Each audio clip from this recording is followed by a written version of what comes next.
India વિક્સમાં પણ તમને થોડુંક એલિવેશન દેખાઈ શકે છે, પણ અહીંયા જો નજર કરશો તો 36 એટલે કે નિયરલી 3% અપમૂવ સાથે 12.55ના લેવલ પર અત્યારના હવે ઇન્ડિયા વિક્સ તમને કામકાજ કરતું દેખાશે. પણ વધારે વાતચીત કરીશું આજના આપણા ગેસ્ટ સાથે. એલકેપી સિક્યોરિટીઝના વત્સલ ભુવા આપણી સાથે જોડાઈ ગયા છે. વત્સલ, ઘણું સ્વાગત છે. અને આજે જો આપણે આમ તો પોઝિટિવ બ્રેથ રહ્યો છે, પણ જો ઇન્ડિયા સ્પેસિફિક આપણે નજર કરીએ તો ઉપર નીચે આપણે જોઈ રહ્યા છે. એમાં નિફ્ટી જોઈ રહ્યા છો લેવલ્સ પરથી જો આપણે નજર રાખવી હોય અને ટ્રેન્ડ પરથી જો નજર રાખવી હોય તો નિફ્ટી અને નિફ્ટી બેંક કેવું લાગે તમને? ઓવરઓલ વાત કરીએ તો હું શરૂઆત બેંક નિફ્ટીથી કરીશ આ વખતે, કારણ કે બેંક નિફ્ટી ઇન્ડેક્સમાંથી આપણને નિફ્ટી ઇન્ડેક્સમાં આપણને પ્રેશર બનતું દેખાઈ રહ્યું છે. વાત કરીએ બેંક નિફ્ટી ઇન્ડેક્સની, તો બેંક નિફ્ટી ઇન્ડેક્સ પોતાના 200 ડીએમએ સપોર્ટ પાસે છે, જે 57,300 57,400 નો ઝોન છે, જ્યાં બેંક નિફ્ટીની 200 ડીએમએ પ્લેસ છે. ત્યાં એક સારો એવો સપોર્ટ ઝોન પર છે, જ્યાંથી આપણને પ્રીવિયસ સેશનમાં બાઇંગ જોવા મળ્યું હતું.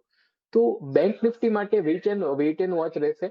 57,400 ના લેવલ્સ ઉપરથી આપણને જો બાઇંગ ઇન્ટરેસ્ટ પરિવાર દેખાય છે આજના સેશનમાં, તો મને લાગે છે કે પાછું આપણને બેંક નિફ્ટી ઇન્ડેક્સ 58,200 ના લેવલ્સ બતાવી શકીએ છીએ. તો બેંક નિફ્ટી માટે એક વેઇટ એન્ડ વોચ સ્ટાન્સ રાખવું જોઈએ. વાત કરીએ નિફ્ટી ઇન્ડેક્સની, તો કમ્પેરેટિવલી નિફ્ટી ઇન્ડેક્સ મને સારું લાગે છે, પોઝિટિવ લાગે છે. નિફ્ટી ઇન્ડેક્સની વાત કરીએ તો આ એક શોર્ટ ટર્મ રેલી પછી આપણને એક કોન્સોલિડેશન દેખાઈ રહ્યું છે. લેવલ વાઇઝ વાત કરીએ તો 24,500 નો એક સપોર્ટ છે, હું ફ્યુચરના લેવલની વાત કરું છું. અને ઉપરના જો રેઝિસ્ટન્સની વાત કરીએ તો 24,800 નો એક રેઝિસ્ટન્સ છે. મને લાગે છે કે 24,800 ઉપર એક સારું આપણને બુલિશ મોમેન્ટમ નિફ્ટી ઇન્ડેક્સમાં દેખાઈ શકે છે. તો ફિલહાલ ઇમિડિયેટ સપોર્ટ તરીકે 24,500 ના લેવલ્સને જોવા જોઈએ. પોઝિશનલ સપોર્ટ તરીકે 24,300 ના લેવલ્સને જોવા જોઈએ. ઓકે, તો નિફ્ટીમાં 24,300ના પોઝિશનલ લેવલ્સ, પણ જો ઇમિડિયેટ સપોર્ટની આપણે વાત કરતા હોઈએ તો 24,500નો આપણે જોઈ રહ્યા છીએ. 24,800ના લેવલ સરપાસ કરે છે પછી એક નવી તેજી આપણે જોઈ શકીએ છીએ. તો અત્યારના માટે 24,800ના લેવલ્સ માટે તમે કામકાજ કરી શકો છો. અત્યારના જે નિફ્ટીમાં પ્રેશર આવી રહ્યું છે નિફ્ટી બેંકને લીધે આવી રહ્યું છે. તો આપણે આગળ જઈએ અને અમુક જે કાઉન્ટર સ્પેસિફિક મૂવમેન્ટ આપણે જો જોવી હોય તો આપણે સારી એવી મૂવમેન્ટ આજે જોઈ રહ્યા છીએ રિયાલિટી કાઉન્ટર્સમાં. અહીંયા 2%ના આખો જો ઇન્ડાઇસ જો જોઈએ તો અહીંયા તેજી સાથે કામકાજ કરી રહ્યો છે. અત્યારના 1.5%ની તમને તેજી દેખાશે. પણ નિફ્ટી રિયાલિટી કેવું લાગે? કોઈ કાઉન્ટર્સ સ્પેસિફિક તમે નજર રાખી રહ્યા છો અહીંયા જો કામકાજ કરવું હોય તો? જી, નિફ્ટી રિયાલિટીની વાત કરીએ તો આમ તો એક બ્રોડર જે વ્યૂ પોઈન્ટ છે એ કોન્સોલિડેશનનો જ મને લાગે છે કે 2 થી 4 સેશન સુધી ઇન્ડેક્સ કોન્સોલિડેટ કરી શકે છે. કોમ્પોનેન્ટ્સની વાત કરીએ તો મેજોરિટી, જેમ મેં કાલે આપનો જે શો છે આવતીકાલે એમાં પણ કીધું હતું કે જે મેજોરિટી જે કોમ્પોનેન્ટ્સ છે એ પોતાના સપોર્ટ લેવલ પર હતા. તો ત્યાંથી એક બાઇંગ થોડું એક્સપેક્ટેડ હતું સપોર્ટ લેવલ ઉપરથી, જે આપણને આજના સેશનમાં જોવા મળ્યું છે. જેમ મેં કાલે કીધું હતું, મને આજે પણ ગોદરેજ પ્રોપર્ટી સારું લાગે છે. મને લાગે છે કે રિયલ એસ્ટેટ સ્ટોકમાં જો કોઈ સ્ટોક આઉટ પરફોર્મ કરી શકે એમ છે ટેકનિકલી, તો એ ગોદરેજ પ્રોપર્ટીઝ છે. તો ગોદરેજ પ્રોપર્ટીઝ ઉપર એક બુલિશ સાઇડના વ્યૂ પોઈન્ટ સાથે ટ્રેડ લઈ શકાય એમ છે. 1950 નો એક સ્ટોપ લોસ રાખવાનો છે અને 2400 અને 2600 સુધીના આપણને મિડ ટર્મમાં ટાર્ગેટ મળી શકે એમ છે સ્ટોકમાં. તો 2400થી 2600ના આપણે ટાર્ગેટ્સ અહીંયા જોઈ રહ્યા છીએ. 1900નો આપણે સપોર્ટ રાખીશું અને ગોદરેજ પ્રોપર્ટીઝ પર તમે નજર રાખી શકો છો અને અહીંયા ખરીદી કરવી હોય તો તમે કરી શકો છો. એ સાથે જ અહીંયા એક બ્રેક પર લઈ લેવાનો છે. તો બ્રેક લઈને પાછા ફરીશું. જોડાયા છો અમારી સાથે.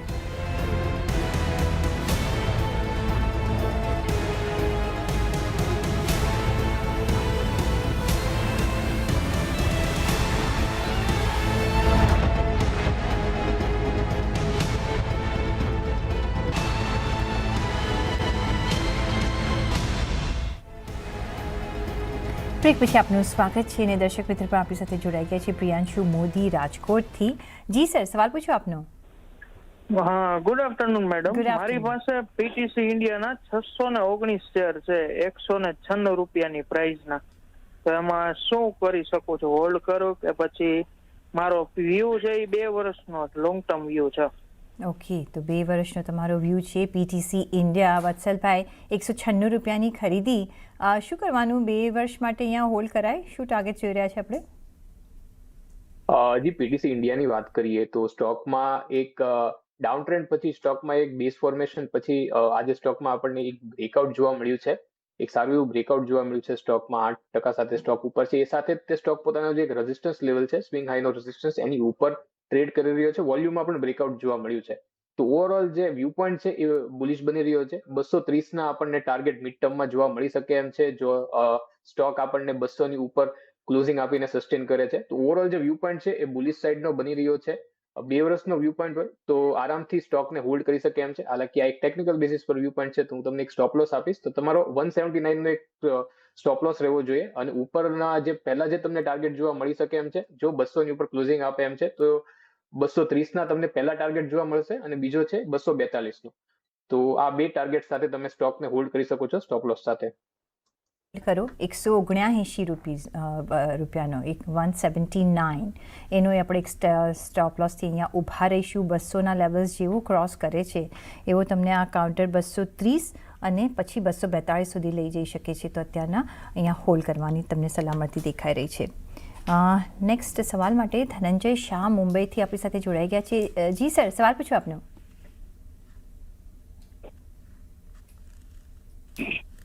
સર ધનંજયભાઈ, સવાલ પૂછો આપનો. હા, મારો સવાલ VRL નો છે મેડમ, વસુંધરા રસાયણ. જી. હા, મારી પાસે 100 શેર છે 40 ના ભાવના. ઓકે, કેટલું વખત હોલ્ડ કરશો? 2 વર્ષથી તો છે જ મારી પાસે આ જ ભાવના, અને હજી બી રોકાઈ શકું એમ છું. ઓકે, તમે હજી પણ લોંગ ટર્મ રોકાઈ શકો છો? હા, રોકાઈ શકું, રોકાવું. જી, તો VRL ટ્રેક કરો તમે વત્સલભાઈ, VRL નો કાઉન્ટર.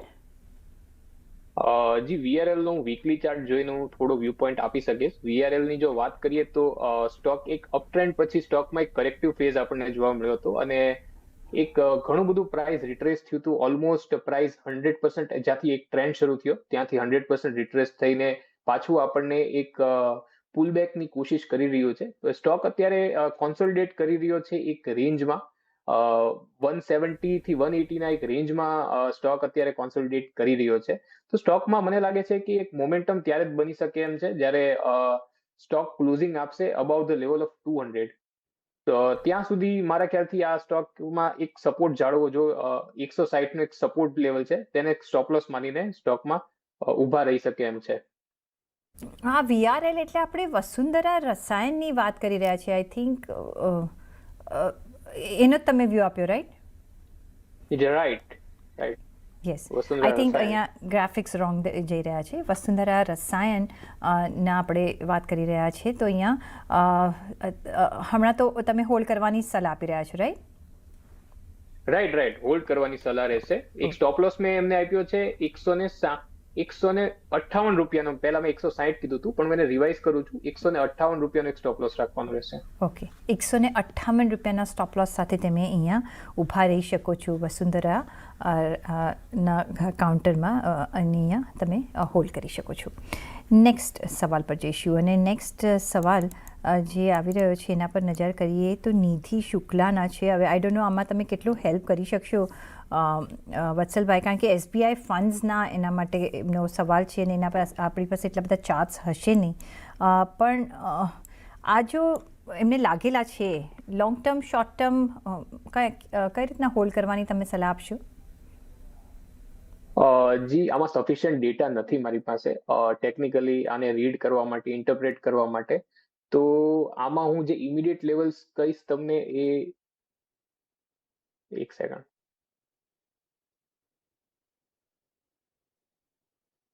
જી, તો ઇમિડિયેટ જે લેવલ છે એ 588 ના છે. 588 નો એક રેઝિસ્ટન્સ છે, અને 588 પછી સ્ટોકમાં 602 આ ટાર્ગેટ મળી શકે એમ છે. ફિલહાલ જો એમની પાસે હોય તો એમને 560 ના એક સ્ટોપ લોસ સાથે ઊભા રહી શકે એમ છે. આ એક ટેકનિકલ વ્યૂ પોઈન્ટ છે. આ એકદમ પ્યોરલી જેટલા ચાર્ટ્સ અવેલેબલ છે એના પર જ છે, કારણ કે ઘણા ઓછા ચાર્ટ્સ અહીંયા છે, એટલે અમે તમને પ્યોર તો અમે વ્યૂ ના આપી શકીએ.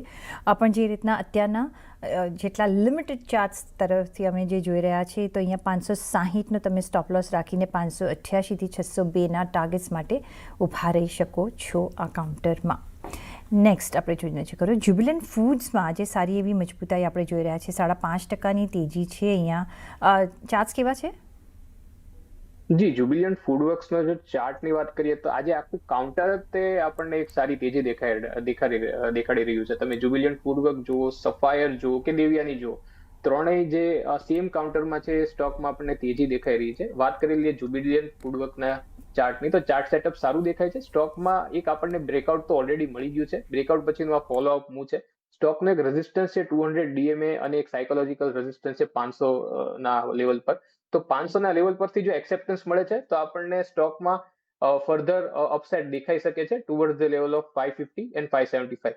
તો જે 500 નું લેવલ છે એ કાફી ક્રુશિયલ રહેશે. 500 ના લેવલ પર એક આપણને સારી એવી એક રિન્યુડ અપટ્રેન્ડ સસ્ટેન્ડ બાઇંગ ઇન્ટરેસ્ટ આવતો જોઈ શકીએ છીએ. તો ફિલહાલ 500 નો એક રેઝિસ્ટન્સ છે. રેઝિસ્ટન્સ પાસે તે સ્ટોક ટ્રેડ કરી રહ્યો છે અને ઇમિડિયેટ બેઝિસ પર સપોર્ટની વાત કરીએ તો 485 નો એક સપોર્ટ છે અને પોઝિશનલ બેઝિસ પર વાત કરીએ તો 460 નો એક સપોર્ટ છે.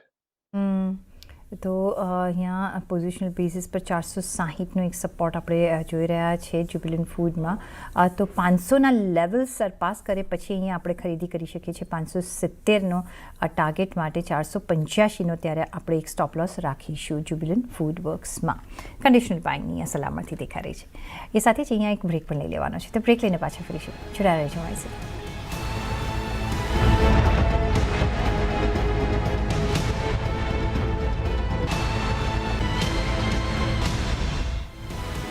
પછી આપનું સ્વાગત છે અને ઉર્વિશા જમાનપારાનો નેક્સ્ટ સવાલ આવ્યો છે વત્સલભાઈ LICના કાઉન્ટર પર, જેનો ઓફકોર્સ અત્યારના OFS ચાલી રહ્યો છે, સારો પ્રતિસાદ મળી રહ્યો છે, એટલે આખું ગ્રીન શૂ ઓપ્શન પણ એમનો ખુલી ગયો છે.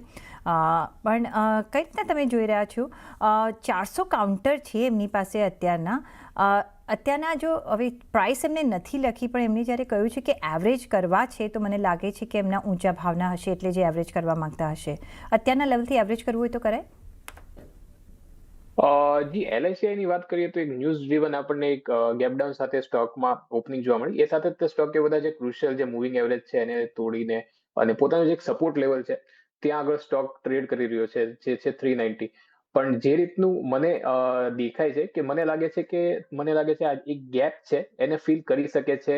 તો સ્ટોક મને લાગે છે આવી શકે છે ટુવર્ડ્સ ધ લેવલ ઓફ 375.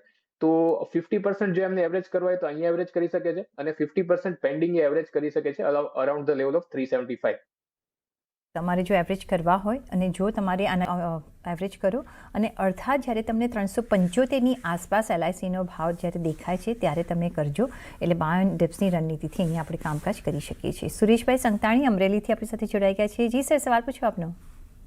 હા મેડમ, મારી પાસે 620ના ભાવના હિન્દુસ્તાન ઝીંક છે, તો હવે વધવાનો ચાલુ થયું છે, તો બીજા વધારાના એમાં મારે ખરીદવા છે, તો એમાં બીજા ખરીદી શકું અને આગળ લોંગ ટર્મ સારું રહેશે?